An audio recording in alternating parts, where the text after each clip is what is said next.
La croissance économique, un mot qu'on entend absolument partout, tout le temps. D'un côté, elle est présentée comme la solution à tout, capable de sortir des millions de gens de la pauvreté. De l'autre, on nous dit qu'elle épuise notre planète.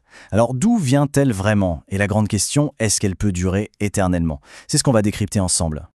Voilà, c'est la question qui est au cœur de tout. C'est un vrai paradoxe. La croissance a permis des progrès sociaux absolument incroyables. Mais en même temps, on se heurte de plus en plus violemment à des limites écologiques bien réelles. Comment on gère cette contradiction? C'est tout l'enjeu. Bon, pour comprendre le débat, il faut commencer par la base. Qu'est-ce qui fait tourner la machine? Quels sont les ingrédients, les moteurs qui créent de la croissance économique? En fait, c'est assez simple. Pour produire plus de richesses, il y a deux manières de faire.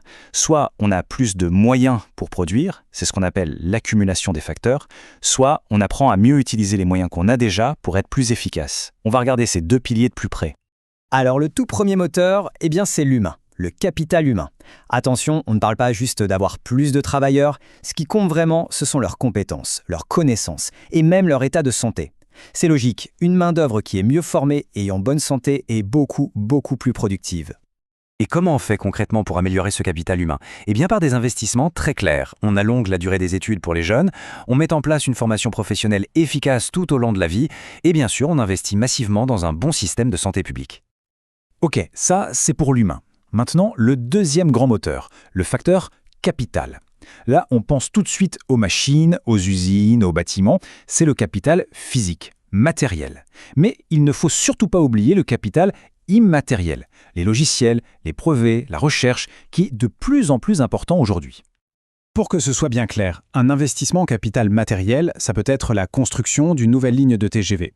Un investissement immatériel, c'est par exemple le budget qu'une entreprise pharmaceutique consacre à la recherche et développement pour trouver un nouveau médicament.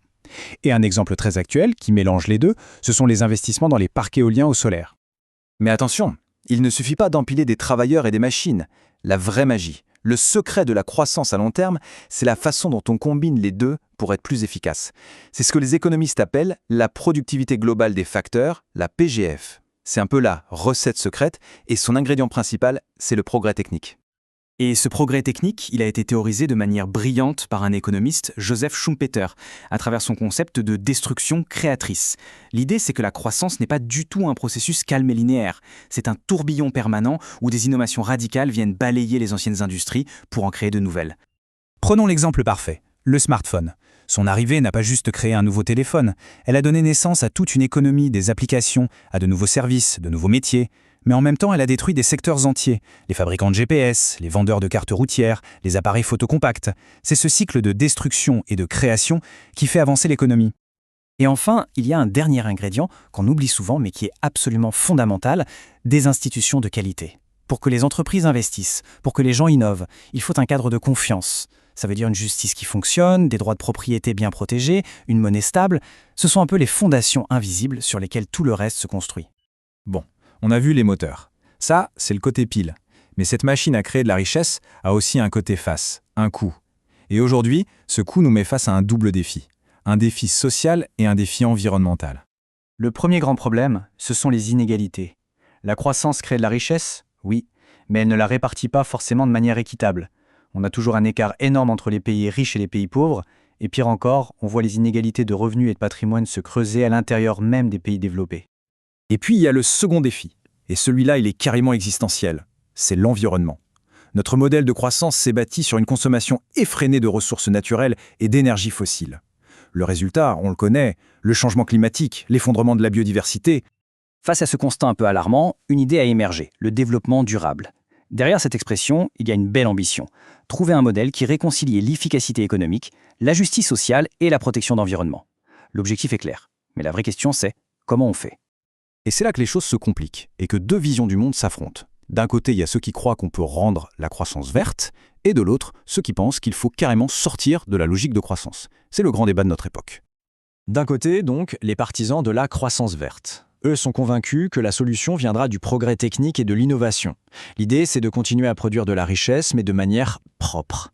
Leur espoir repose sur une théorie, la courbe de Kuznets environnementale, qui dit qu'à partir d'un certain niveau de richesse, une société a les moyens d'investir dans des technologies moins polluantes et que donc la pollution finit par baisser.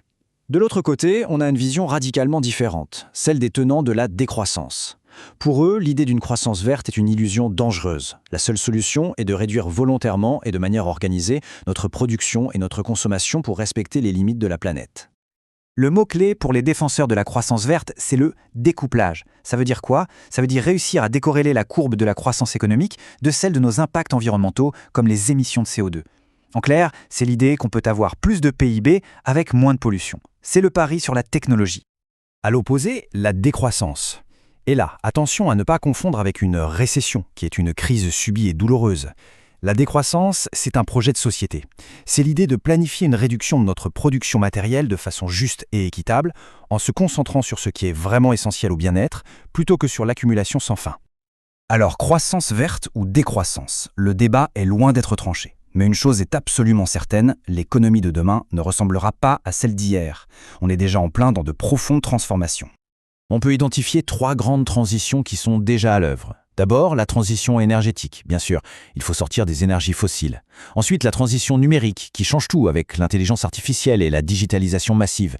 Et enfin, une transition sociale, qui est indispensable pour accompagner les travailleurs dont les métiers sont bouleversés par ces changements. Et ces transitions, elles dessinent les nouveaux moteurs de l'économie du futur. On a l'économie verte, avec les énergies renouvelables, le recyclage, l'économie circulaire. On a l'économie numérique, tirée par l'intelligence artificielle et les données. Et puis, plus que jamais, l'économie de la connaissance, basée sur l'innovation et la recherche. Tout ça, ça peut sembler un peu lointain, mais pas du tout. Des politiques publiques massives sont déjà en place pour orienter l'économie. L'exemple le plus frappant, c'est le pacte vert de l'Union européenne. L'objectif, c'est la neutralité carbone en 2050. C'est ni plus ni moins qu'une tentative historique de mettre en œuvre la croissance verte à l'échelle de tout un continent. Au final, la question fondamentale reste donc entière, et elle nous concerne tous. Pour bâtir un avenir qui soit viable, est-ce qu'on doit miser tout notre avenir sur l'innovation technologique pour produire mieux, ou est-ce qu'il va falloir apprendre collectivement à produire et consommer moins, c'est-à-dire choisir la sobriété? C'est sans doute le plus grand dilemme de notre époque.